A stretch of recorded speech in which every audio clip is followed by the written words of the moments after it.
Je m'appelle Tori Thatcher et j'ai 32 ans. Il y a 5 ans, ma mère m'a appelé 3 jours avant Thanksgiving et m'a dit 7 mots qui ont brisé tout ce que je pensais savoir sur la famille. Ne rentre pas cette année. Victoria ne veut pas de drame. Pas d'explication, pas d'excuses, juste une porte claquée sur 27 ans d'efforts pour appartenir. J'ai passé ce Thanksgiving seul dans un restaurant à Boston, à regarder des familles heureuses rire ensemble pendant que je retenais mes larmes sur un dîner de dinde froide. Je n'avais aucune idée que les inconnus à la table voisine deviendraient la famille dont j'avais toujours rêvé. Je n'avais aucune idée que 5 ans plus tard, ils seraient présentés à mon mariage comme les parents de la mariée pendant que mes parents biologiques regardaient sans invitation, réalisant qu'ils avaient été remplacés de toutes les façons qui comptent. Laissez-moi vous ramener à l'appel qui a tout changé. Je me souviens exactement où je me tenais quand mon téléphone a sonné. 21 novembre, 3 jours avant Thanksgiving.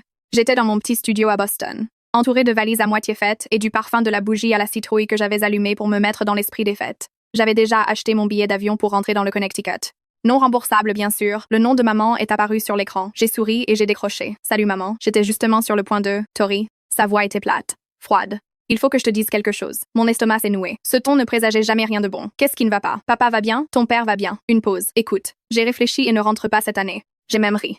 J'ai cru qu'elle plaisantait. Comment ça? Victoria ne veut pas de drame. Elle est enceinte à nouveau et elle n'a pas besoin de stress. J'ai serré le téléphone plus fort. Du drame? Quel drame? Je n'ai même pas parlé à Victoria depuis des mois. Exactement. La voix de maman s'est durcie. Et gardons ça comme ça. Tu sais comment tu es, comment je suis. Ma voix s'est brisée. Maman, l'année dernière, je lui ai juste demandé pourquoi elle ne m'avait pas invitée à sa baby shower. Ce n'est pas du drame. C'est une question. Tu vois, c'est exactement ce que je veux dire. Tu fais toujours tout à propos de toi. Je suis restée figée, regardant la neige tomber dehors par la fenêtre. 27 ans. Et ma mère me disait que je n'étais pas la bienvenue à Thanksgiving parce que j'avais posé une question sur mon exclusion. Maman, j'ai déjà acheté mon billet, alors fais-toi rembourser. Son ton ne laissait aucune place à la négociation. Victoria est enceinte. Elle n'a pas besoin de stress. Tu comprends? La ligne a coupé. J'ai parfaitement compris. J'avais toujours été le sacrifice acceptable. J'aurais aimé pouvoir dire que c'était la première fois. Mais assise au bord de mon lit à fixer mon billet d'avion inutile, les souvenirs ont afflué comme un montage de déception. Mon anniversaire de 16 ans. J'avais planifié la fête pendant des mois. Un petit rassemblement avec mes 3 meilleurs amis. Maman avait promis un gâteau et du bowling. Mais le matin même, Victoria a appelé en pleurant parce qu'elle avait raté son examen de calcul et avait besoin de soutien émotionnel. Ma fête a été annulée. On a passé la journée à consoler ma sœur à la place. Ne sois pas dramatique, Tori. Ta sœur a plus besoin de nous en ce moment. Tu pourras fêter ça le week-end prochain. On ne l'a jamais fait. Puis il y a eu ma remise de diplôme à l'université. J'avais travaillé si dur pour ce moment. 4 ans de nuits blanches, de jobs à temps partiel et de survie avec des nouilles instantanées. J'étais la première de la famille à obtenir un diplôme avec mention. Quand j'ai traversé la scène, j'ai cherché mes parents dans la foule. Leur siège était vide. Ils sont arrivés 2 heures en retard. Victoria avait un rendez-vous prénatal de routine qui ne pouvait pas être reporté. Tu comprends, ma chérie? Le bébé de ta sœur est plus important qu'une cérémonie, plus important que moi. C'est ce qu'elle voulait dire. C'est ce qu'elle a toujours voulu dire. J'ai appris tôt que se plaindre empirait les choses. Ne sois pas si sensible. Arrête de tout ramener à toi. Pourquoi tu ne peux pas simplement être heureuse pour ta sœur? Alors j'ai arrêté de me plaindre. Je suis devenue plus petite, plus silencieuse. Je pensais que si j'étais assez agréable, assez facile, assez invisible, peut-être que j'obtiendrais enfin leur amour. J'avais 27 ans, assise dans un appartement froid avec un billet d'avion inutile. Et j'ai enfin compris la vérité. Il n'y avait aucune taille assez petite pour moi. J'ai appelé mon père. Je ne sais pas ce que j'espérais. Peut-être qu'une petite partie de moi croyait encore qu'il prendrait ma défense. Juste cette fois. Le téléphone a sonné 4 fois avant qu'il réponde. Salut, ma puce. Sa voix était prudente. Il savait déjà. Papa, maman t'a dit? Une longue pause. J'entendais la télé en fond. Probablement un match de foot. Elle en a parlé. Et tu es d'accord avec ça? Tu ne penses pas que je devrais être autorisée à Thanksgiving avec ma propre famille? Une autre pause. Plus longue cette fois. Tu sais comment est ta mère, Tori? Elle essaie juste de maintenir la paix, en m'excluant. Ce n'est pas comme ça. Alors c'est comment, papa? Dis-moi. Parce que de mon point de vue, on dirait que vous choisissez tous Victoria plutôt que moi, encore une fois. Silence. J'entendais sa respiration. Je pouvais presque le voir assis dans son fauteuil, se frottant le front comme il le faisait toujours quand il voulait disparaître d'une conversation. Papa, est-ce que tu me veux là-bas? 5 secondes se sont écoulées. Je crois. Il s'est raclé la gorge. Je crois qu'il vaut mieux que tu écoutes ta mère cette année. Quelque chose en moi s'est éteint. Pas triste, pas en colère, juste vide. D'accord, papa. Tori, ne sois pas. D'accord. J'ai raccroché. Il n'a pas rappelé. Je suis restée dans mon appartement pendant que le soleil se couchait, regardant les ombres s'étirer sur le sol. Mon père avait eu une chance de me choisir, de dire un mot en ma faveur, et il a choisi le silence. Il était toujours au milieu. J'ai réalisé qu'ils choisissaient toujours leur côté. Mais quand l'obscurité s'est installée, autre chose s'est installée aussi. Une décision tranquille. Si je n'étais pas la bienvenue à leur table, j'allais créer la mienne pour Thanksgiving. Le jour de Thanksgiving est arrivé gris et froid. Je me suis réveillée dans mon studio au son de la famille du voisin qui arrivait. Des pas au-dessus, des enfants qui riaient, la chaleur étouffée de voix que je ne pouvais pas distinguer. L'odeur de quelque chose de délicieux flottait par les conduits. Quelqu'un faisait de la farce. J'ai fait du café instantané, et je me suis assise près de la fenêtre, regardant la neige tomber sur la rue vide en bas. Mon téléphone est resté silencieux toute la matinée. Pas d'appels, pas de textos, pas même un joyeux Thanksgiving de quiconque dans ma famille. Vers midi, j'ai fait l'erreur d'ouvrir Instagram. Victoria avait posté une photo. Toute la famille autour de la table à manger. Maman, papa Victoria, son mari Brad, leur fils de 2 ans dans un pool de dinde miniature. Tout le monde souriait. La légende disait « Tellement reconnaissante pour ma famille. Ce sont les gens qui comptent le plus. » J'ai zoomé sur la photo, compté les couverts. 4 adultes, un tout petit, 5 chaises. Il n'y avait même pas une chaise vide là où j'aurais dû être. Ils ne m'avaient pas juste exclu. Ils m'avaient effacé comme si je n'avais jamais existé. J'ai fermé l'application, fixé le plafond. J'ai pensé à commander à emporter et à passer la journée au lit. C'est ce que je méritais? Non. Un repas triste seul dans mon appartement sombre, à avoir pitié de moi-même. C'est ce que la fille dramatique obtient. Mais quelque chose en moi a refusé. Non, je n'allais pas rester là et les laisser gagner. Je n'allais pas laisser leur rejet me transformer en ce qu'ils m'accusaient d'être. Une triste, amère, dramatique catastrophe. J'ai attrapé mon manteau. Si j'allais manger le dîner de Thanksgiving seul, j'allais le faire quelque part avec de la vraie nourriture, de la lumière, de la vie. Il fallait juste que je trouve un restaurant encore ouvert. Harborview Grill était l'une de ces vieilles institutions de Boston. Bois sombre, applique en laiton, le genre d'endroit qui avait encore des serviettes en tissu et des bougies sur chaque table. Plus important, c'était l'un des rares restaurants de la ville ouverts à Thanksgiving. Quand j'ai poussé la porte, la chaleur m'a frappé comme une vague. L'odeur de dinde rôtie et de pain frais, le doux tintement des verres, et partout, des familles, des couples avec des grands-parents, des parents avec des enfants, des groupes d'amis qui riaient comme s'ils se connaissaient depuis toujours. Le restaurant bourdonnait du son de gens qui appartenaient quelque part. L'hôtesse m'a regardé avec une pitié à peine dissimulée. « Juste une ce soir? Juste une? » Elle m'a conduite à une petite table pour 2 dans un coin, coincée entre la porte de la cuisine et une grande famille qui occupait 3 tables poussées ensemble. J'aurais pu toucher leur chaise si j'avais tendu le bras. Votre serveur arrive tout de suite. Je me suis assise, ouvert le menu, essayé d'avoir l'air que c'était un choix. La famille à côté de moi faisait la fête à fond. Un couple âgé en bout de table, probablement fin de la soixantaine, un homme d'âge moyen avec sa femme et 2 enfants, et un jeune homme d'environ 30 ans qui faisait rire tout le monde. 3 générations, facilement. Ils se passaient les plats sans demander. Ils s'interrompaient les uns les autres, comme seuls les gens qui s'aiment vraiment peuvent le faire. Je les observais du coin de l'œil, et j'ai senti quelque chose se fissurer dans ma poitrine. C'est à ça que ressemble une famille. Le serveur est arrivé avec un panier de pain et un sourire crispé. Le menu spécial Thanksgiving, s'il vous plaît. J'allais survivre à ce dîner. J'allais bien aller. Je n'allais pas bien. Ma dinde est arrivée. Peau dorée, sauce au canneberge, une parfaite cuillerée de purée. Ça ressemblait à une photo de magazine. Je ne sentais rien. Je suis restée là à pousser la nourriture dans mon assiette.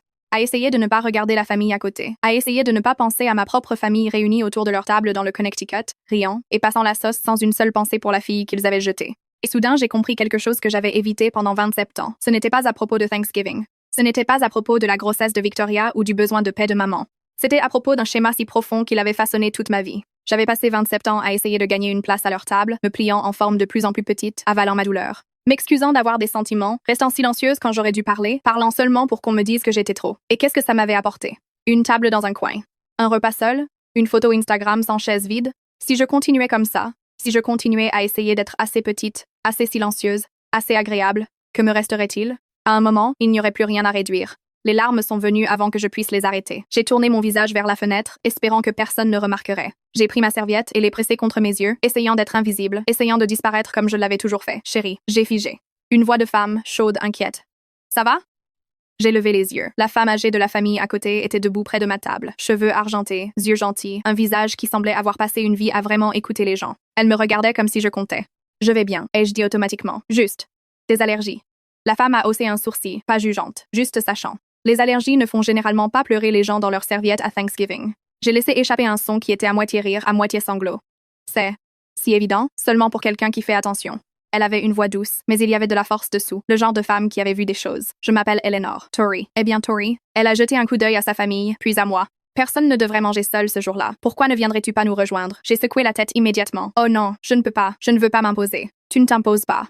Je t'invite. Elle a souri. Il y a une différence. J'apprécie vraiment, mais mon mari raconte des blagues terribles, a-t-elle continué comme si je n'avais pas parlé. Et mon fils Marcus essaye toujours de lancer des débats politiques. Tu pourrais aussi bien venir souffrir avec nous à la grande table. L'homme âgé, son mari je suppose, m'a fait signe. Elle n'accepte pas de non, crois-moi. 43 ans, et je n'ai jamais gagné une dispute. Le fils cadet Marcus apparemment a souri. Il n'a pas tort. J'ai regardé ma dinde froide, ma table vide, ma serviette encore humide de larmes. Puis j'ai regardé Eleanor Morrison, ses yeux chaleureux et sa famille qui avait apparemment de la place pour une inconnue. D'accord, me suis-je entendu dire. Si vous êtes sûr. Je suis sûre. Eleanor a posé sa main sur mon épaule. Viens.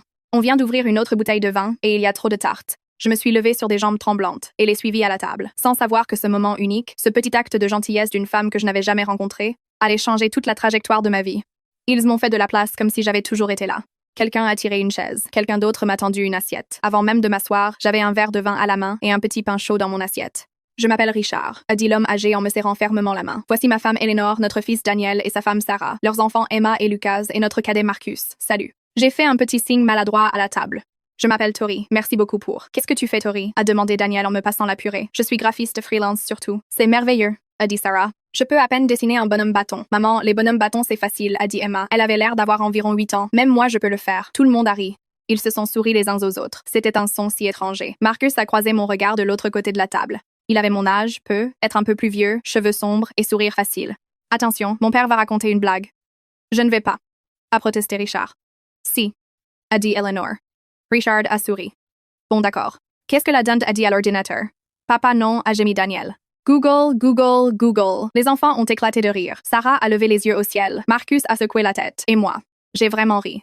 Un vrai rire pour la première fois de la journée. Richard a levé son verre de vin. Un toast aux invités inattendus qui rendent notre table complète. Tout le monde a levé son verre, y compris moi. J'ai regardé autour de ces gens. Des inconnus, tous. Jusqu'à il y a 15 minutes, et j'ai ressenti quelque chose que je n'avais pas ressenti depuis des années. Chaleur, acceptation, appartenance. Je ne savais pas que les familles pouvaient ressembler à ça.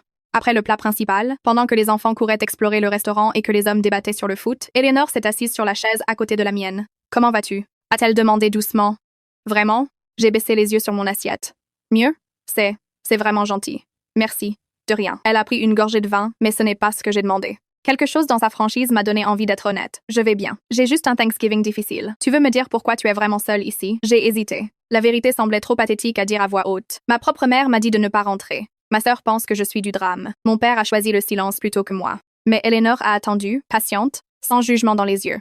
Ma mère m'a appelée il y a 3 jours. Ai-je fini par dire. Elle m'a dit de ne pas rentrer pour Thanksgiving. Ma sœur est enceinte, et elle ne voulait pas de drame. Du drame? C'est comme ça qu'ils appellent quand je pose des questions auxquelles ils ne veulent pas répondre. Eleanor a hoché lentement la tête. Je vois. C'est bon, ai-je ajouté rapidement. Enfin, ce n'est pas bon, mais... La voix d'Eleanor était douce, mais ferme. Puis-je te dire quelque chose que j'ai appris en 30 ans d'avocate en droit de la famille? J'ai cligné des yeux. Vous êtes avocate? Retraitée en droit de la famille?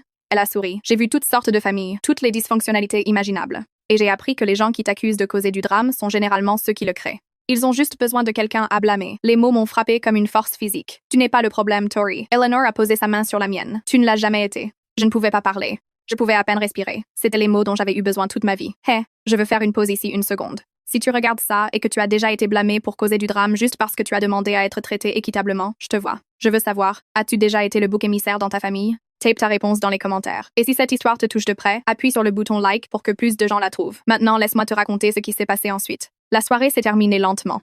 Comme les bons dîners. La tarte a été servie. Le café a été versé. Les enfants se sont endormis sur les genoux de Sarah, épuisés d'avoir couru partout dans le restaurant.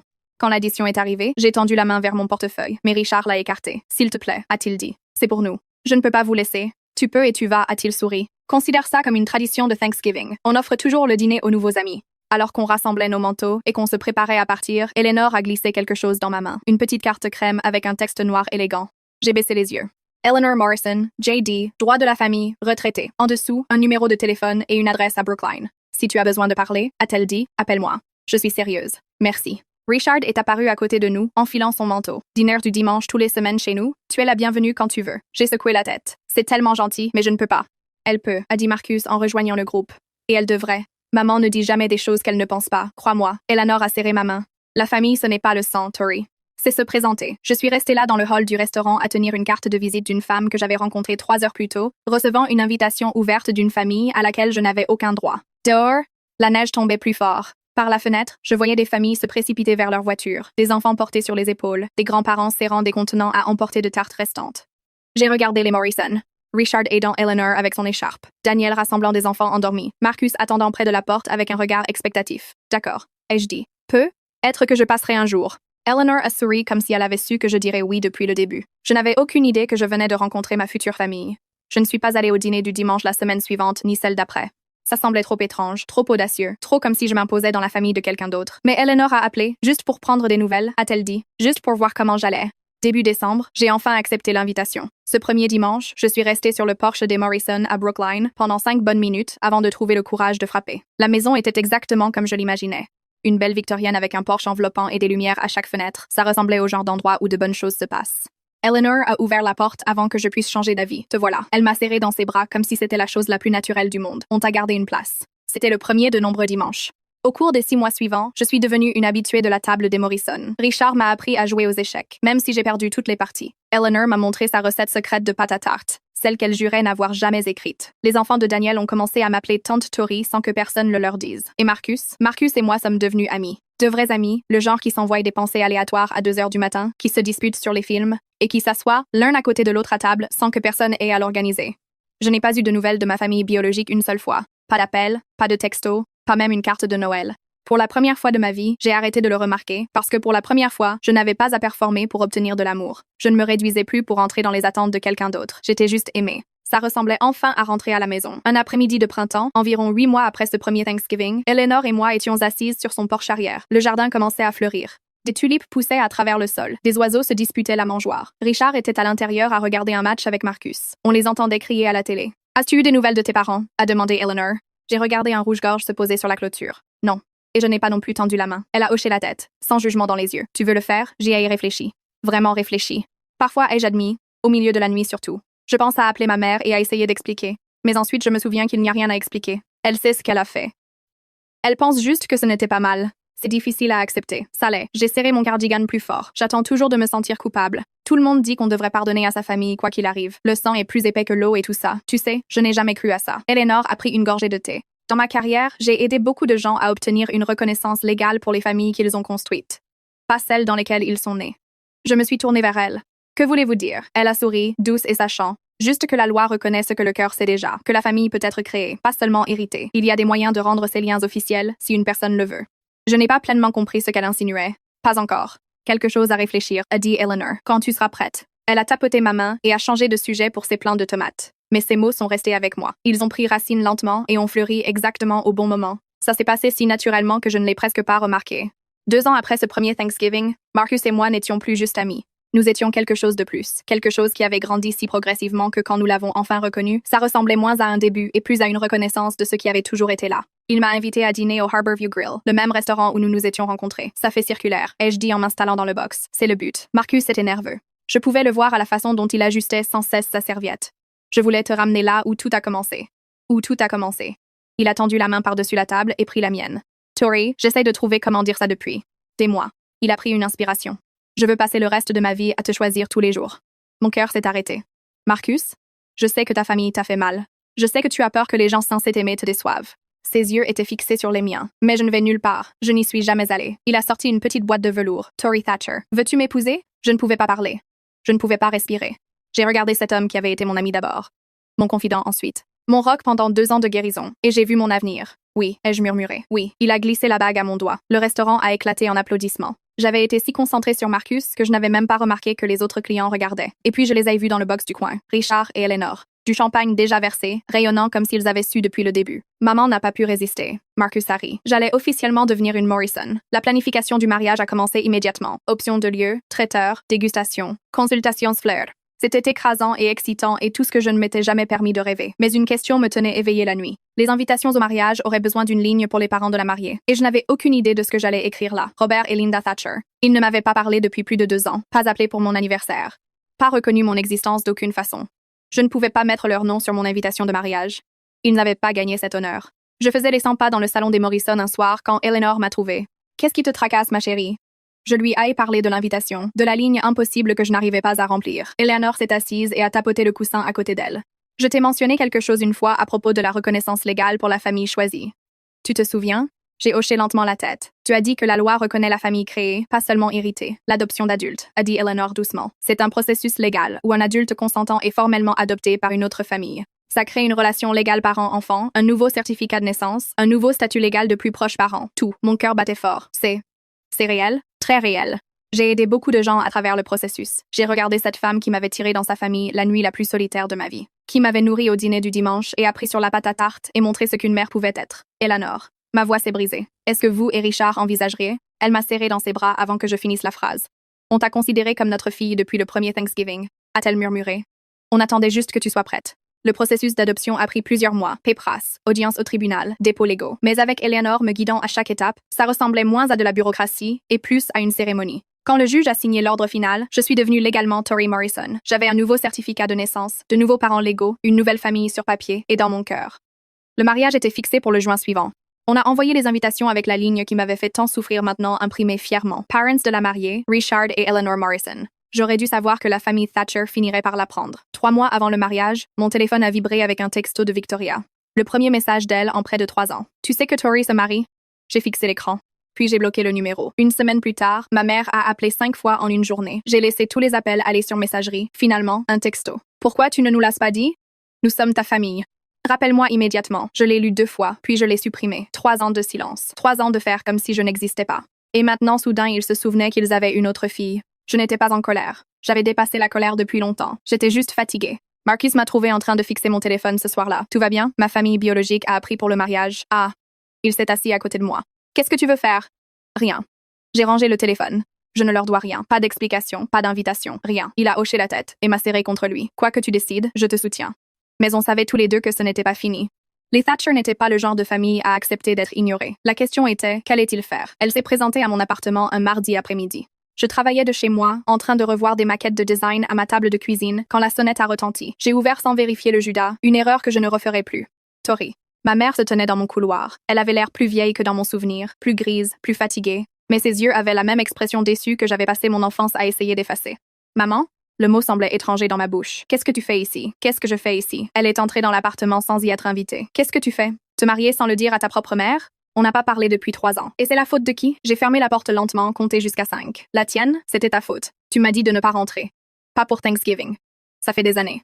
Et pendant ces années, tu n'as jamais appelé, jamais vérifié si j'étais vivante, jamais reconnu mon existence. Je me sentais étrangement calme. Alors non, maman, tu n'as pas le droit de débarquer maintenant et d'agir comme si tu avais un droit sur moi. Je veux une invitation au mariage. Non. Sa mâchoire s'est décrochée. Pardon? Tu m'as entendu. J'ai marché jusqu'à la porte et l'ai ouverte. Tu n'as pas le droit de m'effacer et ensuite d'exiger une place à ma table. Le jour du mariage s'est levé doré et parfait. Dwin dans la vallée de Napa. Un vignoble avec des collines ondulantes et des rangées infinies de vignes. On avait choisi une cérémonie en extérieur avec une réception dans une belle grange en pierre, tout décoré de roses blanches et de verdure. Dans la suite de la mariée, je me tenais devant un miroir en pied pendant qu'Eleanor ajustait mon voile. « Tu es magnifique », a-t-elle dit doucement. « Absolument magnifique. » J'ai regardé mon reflet. La femme qui me regardait était plus calme, plus forte que la fille qui s'était assise seule dans un restaurant 5 ans plus tôt. Cette fille ne croyait pas mériter d'être aimée. Cette femme savait mieux. Sur la coiffeuse à côté de moi se trouvait un exemplaire du programme de mariage. Je l'ai pris, lisant la ligne que je n'avais jamais pensé pouvoir écrire. Parents de la mariée, Richard et Eleanor Morrison. En dessous, en plus petit, la famille qu'il a choisie. Eleanor a remarqué que je regardais. Tu es nerveuse à l'idée d'épouser Marcus? Non. Je me suis assise. Le programme. À propos de ce qui pourrait arriver un peu. J'avais engagé de la sécurité pour le mariage. Une précaution discrète. Après la visite de maman à mon appartement, je savais qu'il y avait une chance qu'elle essaie quelque chose. Eleanor a posé ses mains sur mes épaules. Quoi qu'il arrive aujourd'hui, tu as une famille qui t'a choisi. On te choisira toujours, n'oublie jamais ça. Je l'ai serré fort. Je t'aime, maman. C'était la première fois que je l'appelais comme ça. Le mot est sorti naturellement, comme s'il avait toujours attendu. Les yeux d'Eleanor se sont embués. Je t'aime aussi, ma chérie, ma fille. Par la fenêtre, je voyais les invités arriver. Marcus était déjà à l'hôtel, l'air nerveux et beau dans son costume gris. C'était l'heure. Quoi qu'arrive ensuite, j'étais prête. La cérémonie était tout ce dont j'avais rêvé. Marcus attendant au bout de l'allée. Richard me conduisant vers lui, stable et fier. Les vœux qu'on avait écrits nous-mêmes, des mots qui ont fait pleurer la moitié des invités et l'autre moitié faire semblant de ne pas pleurer. Quand Marcus a glissé la bague à mon doigt et que l'officiante nous a déclarés mari et femme, j'ai senti quelque chose se mettre en place, comme la dernière pièce d'un puzzle que j'avais essayé de résoudre toute ma vie. La réception battait son plein quand le garde de sécurité m'a trouvé, Madame Morrison. Il est apparu à mon coude, discret et professionnel. Il y a 2 personnes à l'entrée. Ils prétendent être vos parents, j'y avais pensé. Une partie de moi avait attendu ça toute la journée. Marcus est apparu à côté de moi. Qu'est-ce qui se passe? Mes parents biologiques sont là. Son expression s'est durcie. Je m'en occupe. Non. J'ai pris sa main. C'est mon moment. Je m'en occupe. J'ai considéré mes options. Je pouvais les faire expulser. Je pouvais faire comme s'ils n'étaient pas là. Je pouvais éviter la confrontation complètement. Mais quelque chose en moi a dit non. Laisse-les voir. Laisse-les voir ce qu'ils ont perdu. Laisse-les voir la famille qui a pris le relais quand ils se sont retirés. Laisse-les assister à la vie que j'ai construite sans eux. Laissez-les entrer, ai-je dit au garde de sécurité, mais ne les asseyez pas avec la famille. Mettez-les au fond. Tu es sûr? A demandé Marcus. Je suis sûr. Le garde a hoché la tête et a disparu. Quelques minutes plus tard, je les ai vus. Linda et Robert Thatcher, debout incertains au bord de la réception, regardant autour des plus de 100 personnes qui célébraient le mariage de leur fille, à qui ils n'avaient pas parlé depuis 3 ans. Le maître de cérémonie allait faire son annonce. Timing parfait. D'accord, c'est le moment. Avant la grande révélation, j'ai une question pour vous. Si vous étiez à ma place, auriez-vous laissé vos parents biologiques entrer à votre mariage? Tapez oui ou non dans les commentaires. Je veux savoir ce que vous auriez fait. Et si vous mourrez d'envie de savoir ce qui se passe ensuite, assurez-vous d'être abonné avec les notifications activées. Maintenant, laissez-moi vous raconter le moment où tout a changé. Le maître de cérémonie s'est approché du micro, la musique s'est adoucie. Mesdames et messieurs, si je pouvais avoir votre attention, s'il vous plaît. La salle s'est tue. Les invités se sont tournés vers l'avant. Les verres de champagne se sont arrêtés à mi-chemin vers les lèvres. Avant de continuer la célébration, j'aimerais présenter des personnes très spéciales. J'ai regardé mes parents biologiques de l'autre côté de la salle. Linda tendait le cou pour voir. Robert se tenait derrière elle, mains dans les poches, l'air mal à l'aise. Ils n'avaient aucune idée de ce qui arrivait. Veuillez vous joindre à moi pour accueillir les parents de la mariée. Linda s'est redressée. Je pouvais la voir se préparer à reconnaître l'introduction, à accepter la reconnaissance qu'elle croyait lui revenir de droit. Richard et Eleanor Morrison. La salle a éclaté en applaudissements. Richard et Eleanor se sont levés de la table d'honneur, rayonnant, saluant les invités. Les gens ont applaudi. Quelqu'un a sifflé. Le photographe a pris des photos. Et de l'autre côté de la salle, le visage de ma mère est devenu blanc. Je l'ai vu se passer au ralenti. La confusion, l'incrédulité, le moment où elle a réalisé ce que ces mots signifiaient. Richard et Eleanor Morrison, la famille qui a choisi Tori et que Tori a choisi en retour. Linda a attrapé le bras de Robert. Qu'est-ce qu'il vient de dire? Robert avait l'air stupéfait, sans voix. Autour d'eux, les invités applaudissaient et souriaient, complètement inconscients que le couple âgé au fond avait un lien avec la mariée. Pour tous les autres à ce mariage, Richard et Eleanor Morrison étaient simplement ce qu'ils semblaient être, mes parents. La bouche de Linda s'ouvrait et se fermait. Aucun son n'en sortait. Elle a regardé le couple heureux recevoir des félicitations, puis moi debout avec mon mari, et la vérité s'est enfin abattue sur elle comme une vague froide. Elle avait été remplacée complètement, officiellement, légalement, et tout le monde dans cette salle le savait, sauf elle. Linda s'est frayé un chemin à travers la foule avant que je puisse l'arrêter. Elle m'a atteinte juste quand les applaudissements s'estompaient. Son visage était rouge, ses yeux fous. Robert la suivait, l'air de vouloir disparaître. Qu'est-ce qui se passe? La voix de Linda était un murmure rauque. Qui sont ces gens? J'ai gardé ma voix calme, stable, mes parents légaux. J'ai été adoptée il y a 2 ans. Tu quoi? Elle a reculé d'un pas. Tu ne peux pas juste nous remplacer. Je ne vous ai pas remplacé. Je l'ai regardé calmement. Vous m'avez abandonné en premier. On ne t'a jamais abandonné. Tu m'as dit de ne pas rentrer. Tu as choisi Victoria. Chaque fois pendant 27 ans. Les invités les plus proches avaient remarqué la confrontation. Les conversations se sont tues. Les têtes se sont tournées. Ce n'est pas juste. Linda a commencé. Juste. J'ai senti Marcus se placer à mes côtés. Une présence solide et rassurante. Tu veux parler de justice? Je n'ai pas élevé la voix. Je n'en avais pas besoin. La vérité était assez forte toute seule. J'ai passé 27 ans à essayer de gagner une place dans votre famille. Tu sais quoi? J'ai eu une photo Instagram sans chaise vide, un dîner de Thanksgiving seul, 3 ans de silence. Je suis toujours ta mère. La voix de Linda s'est brisée, pas légalement. J'ai levé ma main gauche, les 2 bagues scintillant sous les lumières de la réception, pas émotionnellement, plus. Autour de nous, la salle était devenue silencieuse. Une centaine de pères d'yeux nous regardaient. Linda a regardé autour, soudain consciente du public. Ses joues ont rougi. C'est humiliant, a-t-elle sifflé. Alors partez. Ma voix était douce. Définitive. Vous vous êtes présenté sans invitation à mon mariage. Vous n'avez pas le droit d'être la victime ici. Elle m'a fixé comme si elle voyait une étrangère. Peut-être que ce n'était plus le cas. La fille qui ne s'était jamais défendue avait enfin arrêté de se réduire. Et puis, pour la première fois de toute ma vie, mon père a pris la parole. Tori. Sa voix était rauque, brisée. Je suis désolée. Je me suis tournée pour le regarder. Vraiment le regarder. Robert Thatcher avait vieilli plus que 5 ans ne devrait le permettre. Ses cheveux étaient plus gris. Ses épaules voûtées, mais ses yeux étaient humides de larmes. Je n'avais jamais vu mon père pleurer, pas une seule fois en 27 ans. Je suis désolée, a-t-il dit encore. J'aurais dû faire mieux. Quelque chose s'est fissuré dans ma poitrine. Pas la guérison, juste la reconnaissance d'une vieille blessure. Je sais, papa. J'étais un lâche, sa voix tremblait. Je l'ai toujours été. Je savais comment ta mère te traitait, comment Victoria te traitait, et je suis juste. Restez là. J'ai laissé faire. Linda a attrapé son bras. Robert, qu'est-ce que tu... Il l'a secoué, gardant les yeux sur moi. Tu étais ma fille. Tu étais ma petite fille. Et je les ai laissés te faire sentir que tu ne comptais pas. Une larme a roulé sur sa joue. Je suis tellement désolée. Les mots que j'avais attendus 3 décennies, et ils arrivèrent trop tard. Je sais que tu es désolé, papa. Ma voix était douce, mais ferme. Mais désolé ne répare pas les années où tu es resté là à regarder. Désolé ne me rend pas mon enfance. Désolé ne rend pas ça acceptable. Je sais. Il a hoché la tête, essuyant ses yeux. Non, ça ne le fait pas. Eleanor est apparue à mon épaule. Elle n'a rien dit, juste posé sa main sur mon bras, un rappel tranquille que je n'étais pas seule. Linda a fixé Eleanor avec une hostilité à peine dissimulée. Toi, a-t-elle craché, c'est toi qui as volé ma fille. L'expression d'Eleanor n'a pas changé. Je n'ai rien volé, Madame Thatcher. Alors comment tu appelles ça? Richard Morrison s'est avancé, se plaçant à côté de sa femme. Richard Morrison n'était pas un homme confrontant. Dans les années où je l'avais connu, je ne l'avais jamais entendu élever la voix. Mais quand il a parlé maintenant, il y avait de l'acier dans son ton qui a fait taire tout le monde. Je pense qu'il est temps pour vous de partir. La mâchoire de Linda s'est décrochée. Qui es-tu pour nous dire? Je suis son père. La voix de Richard a porté dans la réception silencieuse. Légalement et de toutes les façons qui comptent. Vous avez volé notre fille. Richard a secoué la tête, calme, certain. Non, madame, on n'a rien volé. Vous l'avez jeté. On a juste ramassé ce que vous avez jeté. Linda a tressailli comme si elle avait été giflée. Il y a 5 ans, a continué Richard, cette jeune femme était assise seule dans un restaurant à Thanksgiving parce que sa propre famille lui avait dit qu'elle n'était pas la bienvenue. Ma femme l'a invitée à notre table, on l'a nourrie, on a parlé avec elle, on l'a traitée comme un être humain. Il s'est approché de Linda, sa voix baissant. Savez-vous ce qu'elle nous a dit cette nuit-là? Elle a dit qu'elle ne se souvenait pas de la dernière fois où elle s'était sentie importante pour quelqu'un. 27 ans. Et elle ne se souvenait pas avoir jamais ressenti qu'elle était voulue par sa propre famille. Linda a ouvert la bouche. Aucun son n'en est sorti. On n'a pas volé votre fille. On lui a juste montré à quoi ressemble une famille. Le reste était son choix. Il s'est tourné vers la foule rassemblée. Maintenant, c'est le jour du mariage de ma fille, le jour le plus heureux de sa vie, et je ne laisserai personne, le gâcher. Il a hoché la tête vers les gardes de sécurité qui se tenaient discrètement à proximité. Veuillez escorter ces personnes dehors. Alors que les gardes s'approchaient, Richard a passé son bras autour de moi. Tori est une Morrison maintenant, a-t-il dit doucement, et les Morrison protègent les leurs.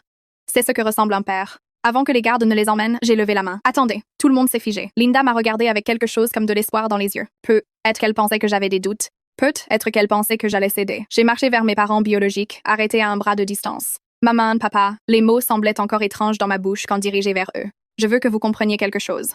Le menton de Linda s'est levé. Quoi? Je ne vous ai pas. Quoi qu'elle ait attendu que je dise, ce n'était pas ça. Je ne vous ai pas. Ai-je répété? J'ai fait la paix avec qui vous êtes. Vous n'êtes pas des méchants. Vous êtes juste des gens qui n'ont pas pu m'aimer comme j'avais besoin d'être aimé. Des gens qui ont choisi le confort plutôt que l'équité. Des gens qui ont laissé une fille devenir invisible pour que l'autre puisse briller. Robert pleurait encore. Le visage de Linda était un masque. Mais j'ai aussi fait la paix avec qui je suis. Je me suis redressée. Et qui je suis, c'est quelqu'un qui mérite d'être choisi. Pas en second. Pas comme une arrière-pensée. Choisi en premier. Je les ai regardés tous les deux. Les parents que j'avais passé mon enfance à essayer de plaire. La famille dans laquelle je m'étais réduite pour entrer. Vous ne m'avez pas choisi. Eux, oui. J'ai désigné les Morrison. Et je l'ai choisi.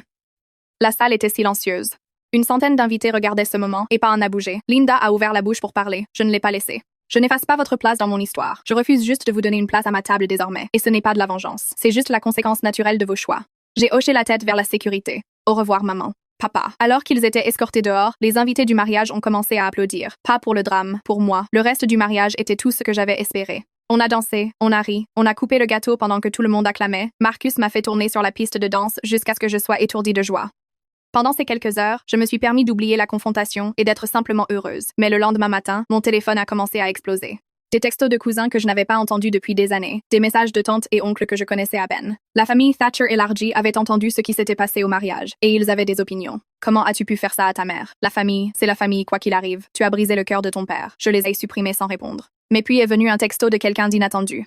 Ma tante Patricia, la sœur cadette de mon père. Tori, j'ai entendu ce qui s'est passé. Je veux que tu saches. Je suis fière de toi. J'ai fixé l'écran. J'ai toujours su que Linda et Victoria te traitaient mal. J'ai essayé de dire quelque chose une fois, et ta mère a arrêté de me parler pendant 1 an, mais tu méritais mieux. Tu l'as toujours mérité. Mes yeux ont brûlé. J'ai répondu. Merci. Ça veut dire plus que tu ne l'imagines. Sur Facebook, Linda a posté un long statut dramatique sur les enfants ingrats et les familles modernes qui ne comprennent pas la loyauté. Je n'ai pas répondu. Je n'en avais pas besoin. Ce soir-là, j'ai bloqué tous les numéros de téléphone et comptes de réseaux sociaux liés à la famille Thatcher. Pas par colère, par paix. Marcus m'a trouvé sur le balcon de notre suite de lune de miel. Ça va? J'ai regardé le vignoble s'étendre doré au coucher du soleil. Oui. Je me suis appuyée contre lui. Vraiment. Pour la première fois de ma vie, je ne portais plus le poids de gens qui ne voulaient pas me porter. J'étais enfin libre. 2 semaines après le mariage, une lettre manuscrite est arrivée à notre nouvelle adresse. L'adresse de l'expéditeur disait Victoria Thatcher Collins. L'écriture de ma sœur, bouclée, parfaite, exactement comme je me souvenais des cartes d'anniversaire, qui avaient toujours semblé plus des obligations que de l'affection. J'ai presque jeté l'enveloppe sans l'ouvrir, mais quelque chose m'a fait m'asseoir à la table de cuisine et la lire. Chère Tori, je ne sais pas si tu liras ça. Honnêtement, je ne t'en voudrais pas si tu ne le faisais pas, mais je devais essayer. Maman m'a dit ce qui s'est passé à ton mariage. Elle est dévastée. Papa n'est plus le même depuis qu'il est rentré. Je pense que te voir à quel point tu es heureuse sans nous, a brisé quelque chose en lui. Je sais qu'on n'a pas toujours eu la meilleure relation, mais tu dois comprendre. Maman et papa essayaient juste de maintenir la paix. Je n'ai jamais voulu que tu te sentes exclue. Tu as toujours rendu les choses si difficiles, toujours posé des questions et ramené de vieilles blessures. C'était épuisant. J'espère qu'un jour tu comprendras que la famille est compliquée. Peut-être, quand tu auras tes propres enfants, tu verras pourquoi maman a fait les choix qu'elle a fait. Je ne demande pas d'excuses. Je voulais juste que tu saches qu'on t'aime toujours, même si tu as décidé qu'on n'était plus assez bien pour toi. Ta sœur, Victoria. Je l'ai lue 2 fois. Puis je l'ai pliée soigneusement et mise dans un tiroir. Marcus est rentré et m'a trouvée à la table de cuisine. C'est une lettre de Victoria. Qu'est-ce qu'elle dit? Rien de nouveau. Je me suis levée et j'ai commencé à préparer le dîner. Elle ne comprend toujours pas. Elle ne comprendra jamais. Ça te dérange? J'y ai réfléchi. Vraiment réfléchi. Non. Ai-je dit enfin? Ce n'est pas mon travail de la faire comprendre. Ça ne l'a jamais été. 1 an après le mariage, la vie s'était installée dans quelque chose de beau. Marcus et moi avons acheté une maison en banlieue de Boston. Un petit Cape Cod avec un grand jardin à seulement 20 minutes de Richard et Eleanor. Assez près pour les dîners du dimanche. Assez loin pour l'intimité. Je ne freelançais plus. Une agence de design m'avait embauchée comme directrice artistique. Un travail que j'aimais tellement qu'il ne ressemblait presque pas à du travail. Marcus prospérait dans son cabinet d'architecture. On construisait une vie ensemble, littéralement et figurativement, et j'étais enceinte. Eleanor a pleuré quand on le lui a dit. Richard a essayé de ne pas pleurer et a échoué. Les enfants de Daniel se disputaient déjà pour savoir qui serait le cousin préféré du bébé. Un dimanche après-midi, Eleanor et moi aménagions la nursery, peignant les murs d'un vert sauge doux, arrangeant de minuscules meubles qui semblaient impossibles à petits. « As-tu pensé à des prénoms ?» a demandé Eleanor en tenant deux mobiles différents. « Emily », ai-je dit. « Si c'est une fille, Emily Grace Morrison. » Les yeux d'Eleanor se sont emboués. C'est magnifique. La partie Morrison est non négociable. J'ai souri. Je veux qu'elle ait le nom de la famille qui a choisi sa mère. Eleanor a posé le mobile et m'a serré dans ses bras. Tu sais, a-t-elle dit, quand je t'ai vue assise seule dans ce restaurant, je n'avais aucune idée qu'on finirait ici. J'ai juste vu quelqu'un qui avait besoin de gentillesse. Tu m'as sauvé la vie cette nuit-là. Non, ma chérie. Elle s'est reculée, tenant mes épaules. Tu t'es sauvée toi-même. On t'a juste montré que c'était possible. J'ai regardé autour de la nursery, le berceau qu'on avait choisi ensemble, le fauteuil à bascule que Richard avait construit à la main, la vie que j'avais créée avec des gens qui m'aimaient sans condition.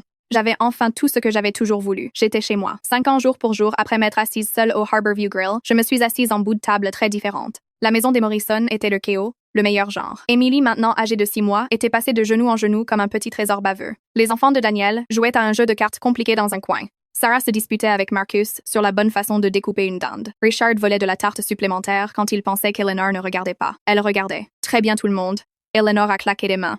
Avant de manger, on a besoin d'un toast. Elle a levé son verre et m'a regardé. Tori, veux-tu t'en charger? Je me suis levée, Emily dans les bras, et j'ai regardé autour de la table la famille que j'avais trouvée, la famille qui m'avait trouvée. Il y a 5 ans ce soir, ai-je dit. J'étais assise seule dans un restaurant, me demandant si j'appartiendrais un jour quelque part. Je pensais que j'étais impossible à aimer. Je pensais qu'il y avait quelque chose de mal en moi. Que j'étais trop difficile, trop dramatique. J'ai fait une pause, sentant la main de Marcus serrer mon genou sous la table. Puis une inconnue nommée Eleanor Morrison s'est approchée de ma table et a dit « Personne ne devrait manger seul ce jour-là. » Et tout a changé. Richard s'est essuyé les yeux. Eleanor pleurait déjà. Alors voici mon toast. J'ai levé mon verre à la famille, pas celle dans laquelle on est, mais celle qu'on construit, celle qu'on choisit, celle qui nous choisit en retour. À la famille, on répétait tout le monde. Les verres ont tinté. Emily a gazouillé. Richard a enfin eu sa part de tartes supplémentaires. Et j'ai regardé autour de ces gens, mes gens, et j'ai ressenti quelque chose que j'avais poursuivi toute mon enfance. J'appartenais complètement, sans condition. Pour la première fois de ma vie, j'étais chez moi. Après le dîner, Marcus et moi nous sommes assis sur le porche arrière avec Emily endormie entre nous dans son porte-bébé. L'air de novembre était froid, mais on était emmitouflés dans des couvertures, regardant les étoiles apparaître une à une. « Tu penses parfois à eux ?» a demandé Marcus doucement. « Tes parents bio ?» J'ai considéré la question. Parfois, ai-je admis, au milieu de la nuit surtout. Je me demande comment ils vont, s'ils ont changé, s'ils ont vraiment compris ce qu'ils ont perdu. Tu penses qu'ils ont changé? J'ai secoué lentement la tête. Les gens changent rarement, pas dans les façons qui comptent. Ça te rend triste? J'ai regardé Emily, son petit poing près de sa joue, sa bouche parfaite en bouton de rose, sa poitrine se soulevant et s'abaissant à chaque respiration paisible. Ça l'était, ai-je dit. Mais plus maintenant. J'ai passé tant d'années à être triste pour une famille qui ne voulait pas de moi. Je n'ai plus de place pour ça. Ma vie est trop pleine. Marcus a passé son bras autour de moi. Qu'est-ce qui a changé? Moi. Je me suis appuyée contre lui. J'ai arrêté d'attendre qu'ils m'aiment comme j'en avais besoin. J'ai arrêté de me réduire pour entrer dans leur version de qui je devrais être. Et j'ai commencé à construire quelque chose de nouveau. Par la fenêtre, je voyais la famille Morrison, ma famille, rire et parler, débarrasser les assiettes et emballer les restes. Poser des limites n'est pas de la vengeance, ai-je dit doucement. C'est de la survie. C'est se choisir quand personne d'autre ne le fait. Marcus a embrassé mon front. Je suis content que tu aies survécu. Moi aussi. Emily a remué, faisant de doux bruits de bébé. Je l'ai prise et l'ai serrée contre moi. Je ne te ferai jamais gagner mon amour, ai-je murmuré. Je te promets que tu n'auras jamais à te demander si tu es voulu. Tu le sauras toujours. Elle a bâillé et s'est rendormie. Si tu regardes ça et que tu as été le bouc émissaire de ta famille, si on t'a dit que tu étais trop ou trop sensible, ou toujours cause de drame, juste parce que tu as osé demander à être traité équitablement, je veux que tu saches quelque chose. Ce n'est pas toi. Ça ne l'a jamais été. Tu mérites d'être choisi. Pas en second. Pas en dernier recours. Pas comme le sacrifice acceptable quand le confort de quelqu'un d'autre est en jeu. Choisis en premier. Choisis pleinement. Choisis sans condition. La famille, ce n'est pas le sang. La famille, ce n'est pas l'obligation. La famille, ce n'est pas les gens qui partagent ton ADN mais te traitent comme un fardeau. La famille, ce sont les gens qui se présentent. Les gens qui te voient pleurer seul à une table de restaurant et t'invitent à les rejoindre. Les gens qui ouvrent leur dîner du dimanche, leur cœur et leurs documents légaux pour te rendre officiellement, définitivement, indéniablement des leurs. J'ai passé 27 ans à essayer de gagner l'amour de gens qui n'allaient jamais me le donner.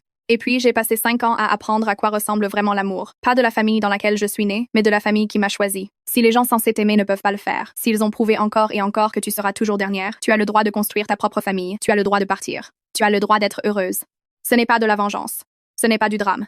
C'est juste vivre ta vie sans des gens qui ne méritent pas une place à ta table. J'ai trouvé mes gens et j'espère de tout mon cœur que tu trouveras les tiens aussi. Tu le mérites.